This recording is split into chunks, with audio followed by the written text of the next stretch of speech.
用微光照亮夜晚，用温暖温润心灵。亲爱的朋友们，欢迎来到微光夜读。我的老公有超雄基因，只因我救了他一命，他就疯狂地迷恋上我，追了我3年。他开车撞残了我青梅竹马的男友，以杀我全家为要挟，让我嫁给他。婚后7年，他的掌控欲变态，在我身体里植入定位芯片，强势控制着我的自由，但同时又对我万般宠爱，百依百顺。婆婆用手指着我说话，她直接掰折了她的手指。姑姐的孩子吵了我午休，她就连人带孩子赶出家门，断绝关系。我不愿生下带有超雄基因的孩子，她就投入全部身家研发最新基因筛选科技，让我怀上了健康宝宝。可就在我验出怀孕的当天，婆婆带着一群人冲进家里，污蔑我偷人怀上野种，生生将我打流产。在我奄奄一息时，老公终于赶到。婆婆拿着合成视频对老公说道：“儿啊，你这个媳妇偷人还怀上了野种，你看这就是证据。”接下来开始我们本期故事，记得点击订阅并开启小铃铛。看着验孕棒上的2道杠，我陷入沉思。和周正阳在一起纠缠近10年，现在孩子都有了，要不就妥协吧。就算他是一只疯狗，我也是手握缰绳的人。想通这一点，我将验孕棒拍了一张照片给正在外地出差的周正阳发过去。没一会，就听到了楼下剧烈的叫嚷声。我透过窗户看下去，竟是我那许久不见的婆婆。她带着一群头发花白的老姐妹，边走边骂：“真是家门不幸，遭遇这种事。姐妹们，要不是她实在太过分，我们能把这种家门丑闻往外说吗？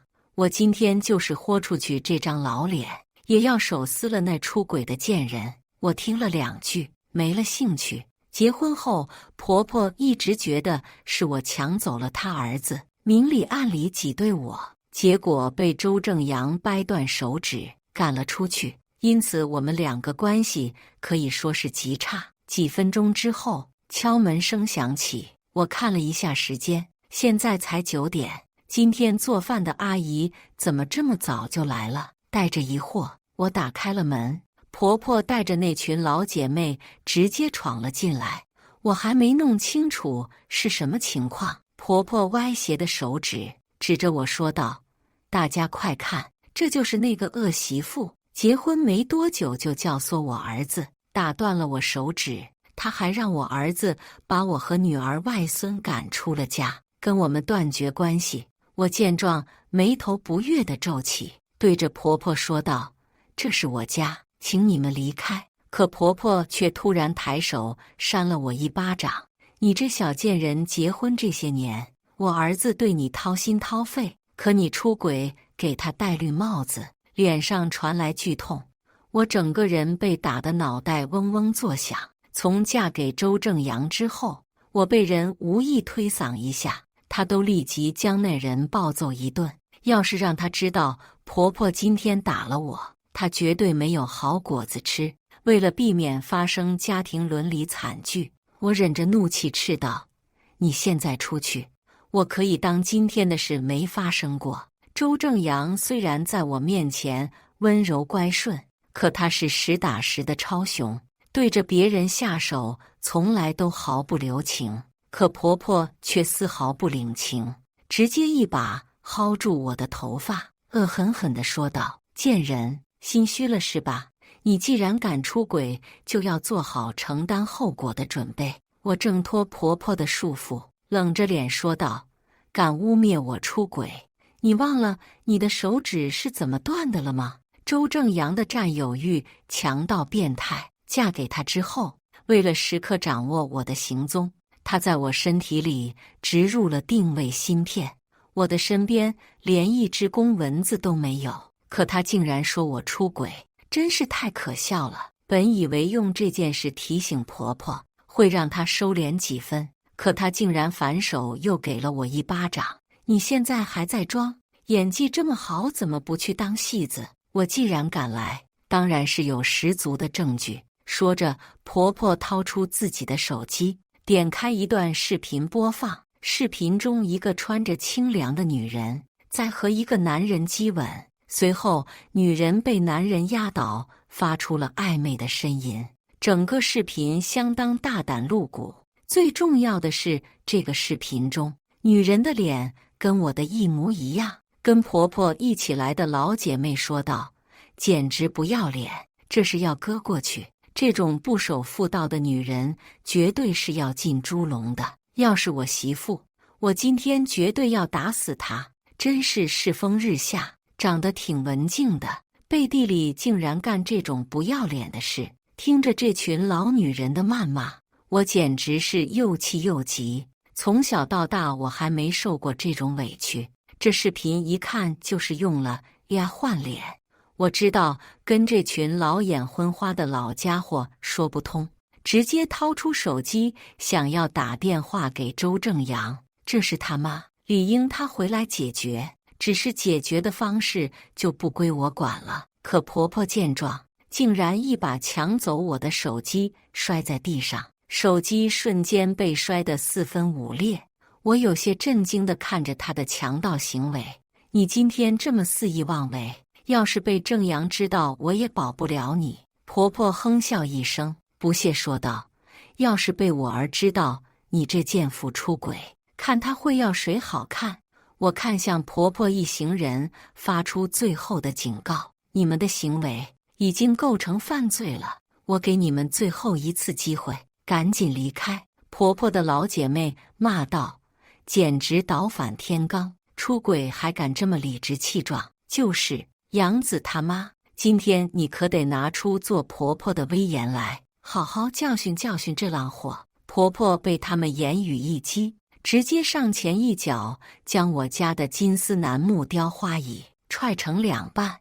你现在吃得住的都是我儿子，没有我儿子，你还在贫民窟里睡硬板房呢，哪来的脸让我离开？婆婆这一举动，瞬间让那群老太婆喝彩，直呼她威武有气势。一群老娘们纷纷效仿起来，将剩下的3个椅子也摔了。这一套金丝楠木雕花桌椅，可是当初周正阳为了哄我开心，花了大价钱买的。其中一人拿了我桌上的古董琉璃盏就要往地上摔，我沉着脸警告他说道：“这个琉璃盏是古董，价值2000万。”听了我这话，那人明显露出怯意。婆婆见状，直接上前，一把将古董琉璃盏摔碎。这所有的一切都是我儿子的。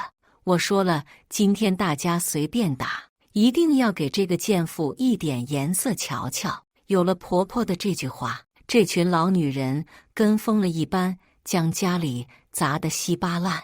我冷眼看着他们的所做的一切，现在他们毁坏的每一样东西，到时候都会成为他们吃牢饭的证据。忽然有一个老太婆拍了一下我婆婆的肩膀，说道：“杨子妈，你瞧他在瞪你呢。你现在砸的东西都是你儿子辛苦赚钱买的，对这浪货可是一点影响都没有。只有狠狠教训这贱人，他才能记住教训。”听了这话，婆婆抬头看向我，她眼中闪过的一丝狠毒，直直向我走过来。他们人多，我自认为寡不敌众，好女不吃眼前亏。我急忙向门口跑去，可是却被婆婆扯住胳膊拽了回来。紧接着，我的膝盖一痛，直接跪倒在地。婆婆一脚踩在我大腿上，用力碾了碾，痛意袭来，我不禁惨叫出声。婆婆破口大骂道：“你这小贱人，惯会装柔弱，我不过轻轻踩了你一下，叫得那么浪给谁听？”我冷眼看向她，杨翠花，你今天所做的一切肯定会后悔的，还敢嘴硬？我今天就要教教你规矩，让你知道到底该怎么做人儿媳妇。从我嫁给周正阳的第一天，婆婆就迫不及待地想教我规矩，给我列了一张清单，包括每天替她洗脚、洗内裤。听说当年周正阳奶奶就是这么对婆婆的，所以婆婆急切想把这招用在我身上。自古以来都是女人最会为难女人，可是她忘了我嫁的老公是超雄，我也不是自愿嫁给他的。单子还没递到我手上，便被周正阳撕了个粉碎，指着他骂。婆婆面对儿子是敢怒不敢言，一直想找我撒气却不得。今天她终于逮到机会了，婆婆让她的老姐妹去卫生间打了一盆水来，一把抓着我头发，语气阴恻恻地说道：在以前出轨的女人可都是要进猪笼的，今天就让你尝尝这滋味。说完，她直接将我的头按进装满水的盆里，冰冷的水覆住了我的口鼻，窒息的痛苦瞬间向我传来。我的身体剧烈挣扎，想摆脱她的压制，可是却做不到。终于在我觉得自己快要到了极限，即将窒息而死的时候，婆婆又拽着我的头发离开了水盆。我立即大口大口的呼吸，脸上身上被弄得都是水渍，整个人狼狈不堪。贱人，以后还敢仗着我儿子嚣张吗？老娘辛辛苦苦养大的儿子，你当牛做马的使唤，我给你脸了是不是？我喘匀了气之后，斜眼看向他，心中涌出无限恨意。有本事你今天就弄死我，不然我要你好看。这一刻我心里恨透了周正阳，都是因为他强迫我嫁给他，我才会遭受今天的一切。杨翠花又谋足了劲扇我一巴掌，丝丝的血迹顺着我的嘴角流下，还敢嘴硬？今天要是治不了你，我这辈子算白活了。说完，杨翠花又将我的头按入水盆中，这次的时候比上去按的时间还要长，周而复始，我整个人被折磨得脱力。这时候有人看着我苍白的面色，开口劝道：杨子妈，给他点教训得了，别真弄出了人命。就是现在不比以前，弄死了儿媳妇是要坐牢的，到时候咱们还都是帮凶呢。一听到坐牢，更多的人开口劝阻杨翠花。杨翠花拽着我头发的手狠狠一甩，我整个人半身湿透地躺在地上。她轻蔑地说道：今天就暂时放过你这只落水狗，你出轨的事，我要让我儿亲自收拾你。我有气无力地想着，到时候周正阳打得你跪地求饶，我也绝不会再像从前帮你说半句话。就在这时，一个老女人从卫生间出来，手里拿着我之前的验孕棒，递给杨翠花。杨翠花见状，瞬间怒目圆睁，一脚踹在我的身上。你这个贱妇，竟连野种都怀上了！我身体微弓，下意识抬手护住自己的肚子。杨翠花还要来踢我，我害怕她对我腹中的孩子不利，赶紧说道：这不是野种，这是周正阳的孩子。杨翠花愤怒吼道：你这贱人，少来蒙我！别以为我不知道，你根本不想怀我儿的孩子，早就让我儿去做结扎了。她怒气冲冲指着我说道：你这贱妇是想让我周家绝后啊！当初我刚和周正阳结婚的时候，他总是不做安全措施，说要完完全全的和我融为一体。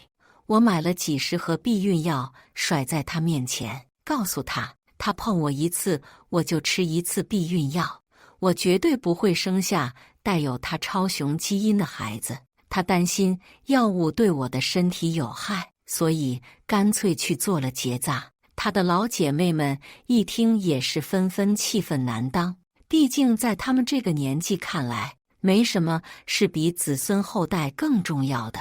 这女人心也太毒了，不仅让自己老公绝后，还想让他养便宜儿子。哎呦，现在这个女的心思都坏透了。我上一个儿媳妇不也是背着我儿子偷人，生下孽种，我都伺候了3年才知道。我要是早知道死活也要把他的孽种打掉。听了那些老姐妹话中的刺激，杨翠花双目恶毒地看向我。没错，我今天就要把你肚子里孽种给打掉，省得生下来危害社会。我心中涌出从未有过的惊慌，看向杨翠花解释道：它真的不是孽种，是正阳公司研发了最新基因筛选科技，让我怀上了健康宝宝。不信你可以打电话问正阳。你这贱人，打的什么算盘我还能不知道？正阳被你迷得已经丢了魂魄，就算他知道你出轨，也舍不得伤你分毫。可我这个当妈的，却不能让他忍受这个奇耻大辱。说完，他猛然抬脚踹在我的小腹处，一股钻心的疼痛从我的小腹深处蔓延开来。为了腹中的孩子，我对杨翠花低下了头，开口向她求饶：妈，这是您的孙子啊，求求你放过他。这是我从结婚后第一次喊他妈，却是为了让他放过自己的孙子。杨翠花不屑说道：你这不守妇道的女人，别叫我妈，我儿子哪里对不起你了？你要去找出轨，还怀上野种。我摇头道：我没有出轨，你那个视频是伪造的，那是俩换脸技术。杨翠花对着我吐了一口吐沫：呸，你这贱人，少来忽悠我，什么换脸我没听说过。再说这个视频是我女儿发给我的，那还能有假？我想到之前因为姑姐的孩子故意吵了我午休，被直接赶了出去，周正阳还跟他们断绝了关系，就连在他公司上班的姐夫都给解雇了。姑姐肯定是为了报复我的，这视频就是故意作假。我话还没说完，婆婆又一脚踹上来：你这小贱妇，给我儿子戴了绿帽子，竟敢还污蔑我的女儿！她边踹边骂：自从你这小贱妇进了门，让正阳整天围着你转，为了你连亲妈亲姐都不要了。我蜷缩起身体，双手紧紧护在我的肚子上，对他的谩骂充耳不闻。一向崇尚科学的我，向神明祈祷，只求有谁能来救救我的孩子。可杨翠花接下来的话却是彻底打碎了我的希望。她对那群老姐们说道：把这贱妇的手脚拉开，我让她护不了这野种。闻言，瞬间有4个人过来，各站一边，将我蜷缩的手脚拉开。泪水从我的眼眶流出，我眼中带着浓浓的恳求看向他们：不要，不要！杨翠花嘴角浮起一抹笑，随即用了十足的力气，一脚踩在我的小腹上。啊！我发出剧烈的惨叫，可换来的却是一脚比一脚更重地踹上来，身体痛到麻木。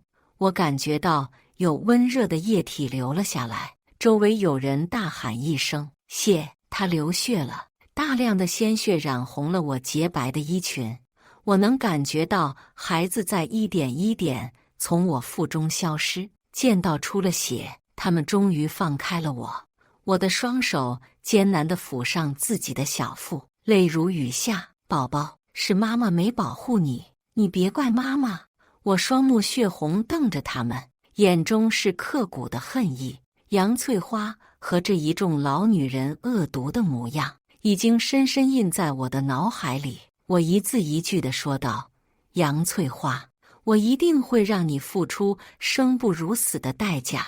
你现在该想的是，该怎么向我儿子解释你出轨怀上野种的事。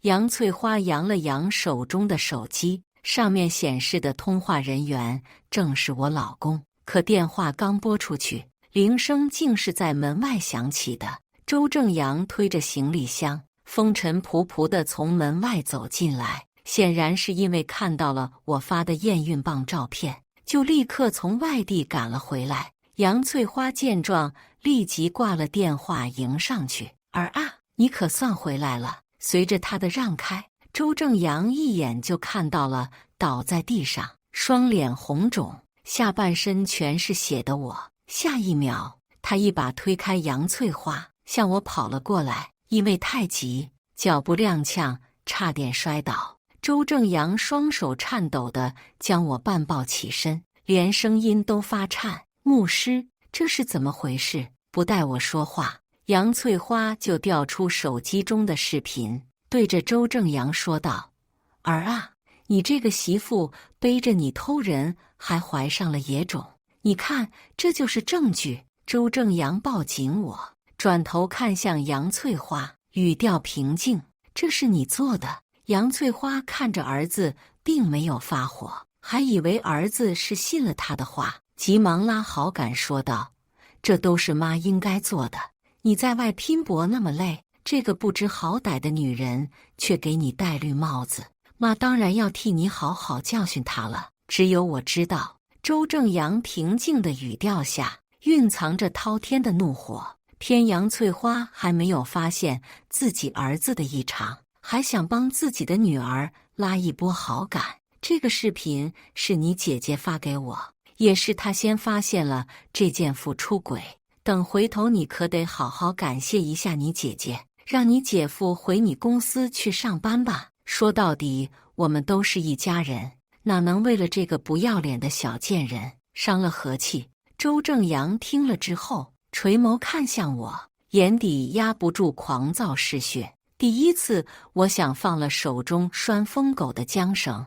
我拿着周正阳的手掌摸了摸地上的血迹，气息虚弱，却又带着满腔的恨意说道：“周正阳，这是你孩子的血。”杨翠花的一群老姐妹又开始对周正阳说教道：“杨子，你可千万不要被他骗了，他怀的根本不是你的孩子。没错，你妈都告诉我们了，你已经结扎了，根本不可能有孩子。你看那视频里，这女人多浪啊！你怎么可以为了这种女人跟你妈你姐断绝关系呢？”周正阳双目猩红，看向众人：“今天的事，你们人人都参与了。”可这一群人却没听出来周正阳话里的狠意，继续说道：“不用感谢我们，这都是我们应该做的。你妈是我们多年的姐妹，帮她对付这样的恶毒儿媳，也就顺手的事。有人邀功道，本来你妈是想把你家里打砸一通，给她个教训，是我提议让她收拾这贱妇的。这东西都是你辛苦挣钱买的，姨当然要替你考虑了。是我在卫生间发现验了孕棒的，不然差点让这贱妇肚子里的野种逃过一劫。我也有出力，刚刚这贱人的手脚是我按住的。”婆婆适时说道：“没错，杨子，今天抓这出轨的贱妇，你这些姨娘婶婶都出了力，到时候可得备份厚礼，好好感谢人家。”他们一个个面露欣喜期待地看向周正阳。周正阳是本市著名的企业家，他备的厚礼肯定是价值不菲。我用尽最后一丝力气对周正阳说道：“他们都是杀害你孩子的凶手。”周正阳一把将我搂入怀中，声音带着彻骨的寒：“我知道了，我知道了。”听到这话，我终于放心地晕了过去。再次醒来是在第二天晚上，我睁眼看向惨白的天花板，手掌轻轻搭在小腹上，仿佛还能感受到里面钻心的绞痛。我开口道：“孩子。”周正阳看着我，眼中皆是心疼，他俯身抱住我：“牧师，我们以后还会有孩子的。”我抬手推开他，摇摇头道：“周正阳，我们不会再有孩子了。”周正阳立即应道：“好，如果你不想要，那我们就不生孩子了。”我看向他，平静地说道：“周正阳，你放过我吧。”周正阳有点呆住地看向我：“放过你是什么意思？”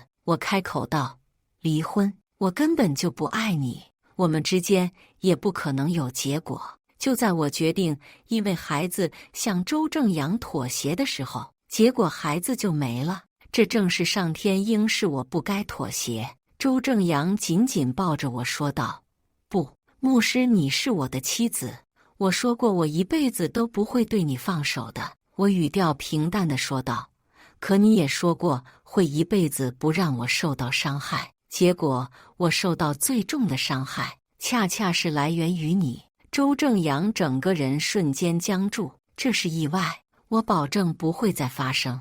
没有人能对任何事做完全的保证。我抬眸看向他道：“周正阳，当年是我救了溺水的你一命，可却被你就此缠上。你无法无天开车撞残了我的男朋友，以我父母的性命为要挟。结婚后更是掌控欲到令人发指，不许我跟任何男性说话，还在我身体里植入定位芯片。因为你，我没有朋友，没有亲人，如同孤家寡人一般。这些年我真的很累。”周正阳双手握着我的肩膀，语气卑微又执着：“牧师，我爱你，这个世界上不会有人比我更爱你了。可是你的爱太令人窒息了。”周正阳不说话，只是将我抱得更紧。我继续道：“等我伤好后，我就会搬出去。如果你不同意离婚，那我就直接向法院起诉。”周正阳急切地说道：“不行，我绝不同意离婚。你休想离开我！”我淡声道：“我意已决，你同意也得同意，不同意也得同意。”周正阳抓着我的双手，不自觉用力，又用我的父母做威胁：“难道你不管你的父母了吗？你要是敢跟我离婚，我就让人打断他们的手脚。”我冷眼看向他：“你确定要我的尸体留在你身边吗？”从前是我顾忌太多，才会让周正阳威胁。可相处这么多年，我也发现了周正阳的致命弱点，那就是我。牧师，这么多年，难道你一点都没爱过我吗？我毫不犹豫地说道：“没有。”他极度渴望从我身上找到一丝爱他的证明，可最终却什么也没有找到。他如同一只泄了气的脾气一般，松开我的手：“我会如你所愿的。”他同意等我出院后就跟我离婚。可1个星期，我出院后，周正阳开车来接我。我发现车子的目的地既不是家里，也不是民政局。我不禁问道：“我们去哪里？”周正阳目光贪恋地落在我的脸庞上：“难道你不想亲眼看看他们的下场吗？”从我醒来之后，我就没有问过周正阳杨翠花一行人的事情，因为我知道周正阳绝对不会让他们好过的。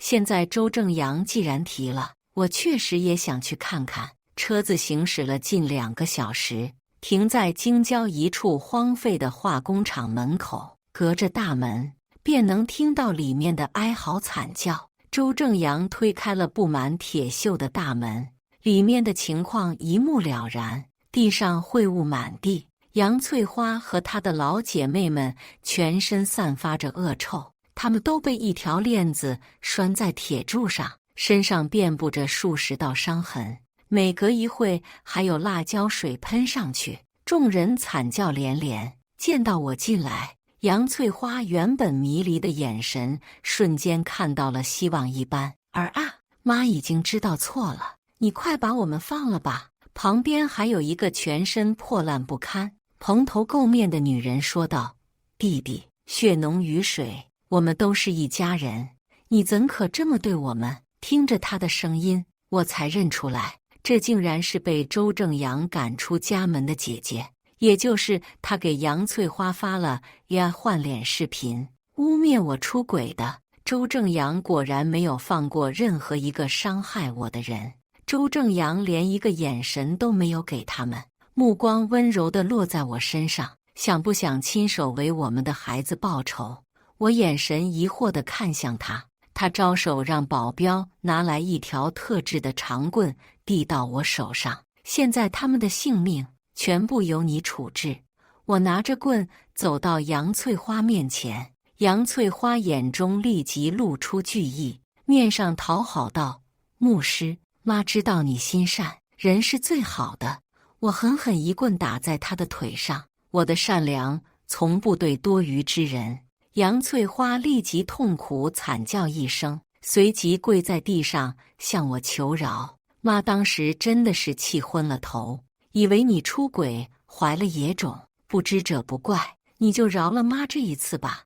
我一棍又一棍打在他的身上，怒吼道：不知我当时几次跟你说孩子不是野种，是周正阳的，还让你找周正阳来对质，可你信了吗？那天你一脚又一脚踹在我的肚子，无论我怎么求你，你都不肯停手，活生生将孩子踹流产。我今天就拿你给我的孩子抵命！杨翠花惨叫道：妈真的不是故意，这一切都怪妙妙，是她给我发了你出轨的视频，是她骗了我。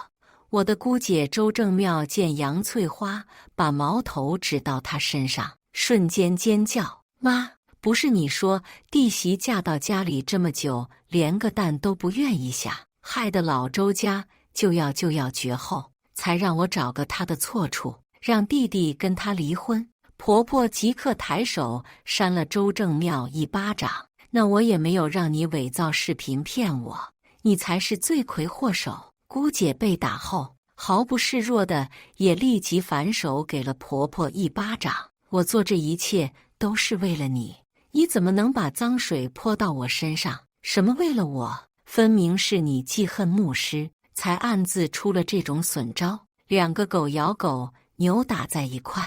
而我掂着棍子看向杨翠花的那群老姐妹，那些人瞬间惊慌失措地乱叫道：现在是法治社会，要是杀了我们，你们也逃脱不了法律的制裁。周正阳手掌搭在我的肩上，看向他们轻蔑道：你们觉得我会怕吗？是我近几年伪装得太好，让你们忘了我之前是什么样了。众人瞬间噤了声，才想起周正阳从小开始就是一个携带超雄基因的暴力犯罪分子。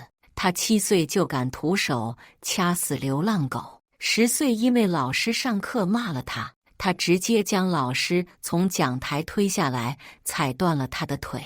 13岁打架就敢把人从2楼上扔下来，摔得全身骨折。从那时候起，社区里人人都怕这个恶魔，觉得只要他一成年，就会立刻被警察抓去坐牢。可偏偏没有，长大之后的他表现出优异商业天赋，很快成为富豪。后来娶了老婆之后，整个人在他老婆面前更是乖顺的像只猫咪，以至于让他们都忘了他以前的斑斑劣迹。现在他们才知道，不是他变了，而是他学会了伪装。因为他的老婆不喜欢他暴力的一面，想通过了这一点，他们纷纷转向我求饶。正阳他媳妇，我们也是被翠花蒙蔽了，是他一把鼻涕一把泪的说你恶毒欺负他，我们碍于多年的情谊，才没有拒绝。他媳妇冤有头债有主，昨天我没有动你，只是被他们牵连了，求你放了我。你大人有大量，不要跟我们这些没有见识的老太太计较。一个个说得声泪俱下，十分可怜。可我昨天也是这么求他们，他们没一个放过我。今天我又怎么会放过他们？我拿着棍子就对他们的身上胡乱砸去，发泄我心中的怨恨。直到我打得累了，气喘吁吁地站在原地，一只温热的手掌附到我的手背上，将我手中的棍子拿走。发泄够了就走吧，别让这些垃圾污了你的眼睛。出了废弃工厂，我看向周正阳问道：你打算怎么处置他们？周正阳嘴角露出一抹轻笑，目光依旧不肯从我的脸上挪开半分。你想我怎么处置？我说道：这些天的惩罚也够了，把他们交给警察吧。之前他们打砸了那么多家里珍贵古董，也够让他们坐牢坐到死了。周正阳抬起手掌替我整了整鬓边的吹散的头发，声音无比温柔：牧师，我们不离婚好不好？我后退一步，坚定地摇摇头。被周正阳掌控近10年，第一次我离自由那么近，我绝不能心软。被我拒绝，周正阳也没有生气，只是笑着拍了拍我的肩膀说道：你先跟司机回去，我还有点事要处理。我看着他，心里涌出强烈的不安，可最终还是什么都没说，上了车。车子行驶了一会，我忽然收到周正阳发来的短信：对不起，牧师，只要我还活着一天，就不能停止爱你一天。我宁愿你的婚姻状况栏上是丧偶，也不是离异。从此以后你自由了。我赶紧让司机调转车头回去，隔着老远就看见熊熊的大火在燃烧。看着这通红的火光，我终于明白今天周正阳为什么这么反常，为什么他看我的目光带着那么浓重的眷恋与不舍，为什么我问他怎么处置那些人，他避而不答。如他曾经说过的那样，他不会放过任何一个伤害我的人，也包括他自己在内。也如他所言，从今以后我就自由了。火警赶到时，里面的人已经被烧成了一具具焦炭，可我还是一眼就认出了周正阳。看着他的遗体，眼泪不受控制地从我眼眶中坠落。刚开始他强迫我的时候，我是恨不得他去死，可现在真的看到他真的死在我面前，我却好像不能呼吸了。周正阳死前将公司所有的股份都转到我的名下，我成了身价上亿的女老板，也拥有了一直以来想要的自由。可我并没有我想象中的快乐。周正阳开始频繁出现在我的梦中，又一次午夜梦回。我醒来看着枯湿的枕头，我才明白，我的人生终究不可能圆满了。感谢大家的观看，欢迎大家在下方评论区讨论。如果你喜欢这类故事，记得点击订阅微光夜读，并分享给更多的人，这会对我帮助很大。再次感谢大家的观看。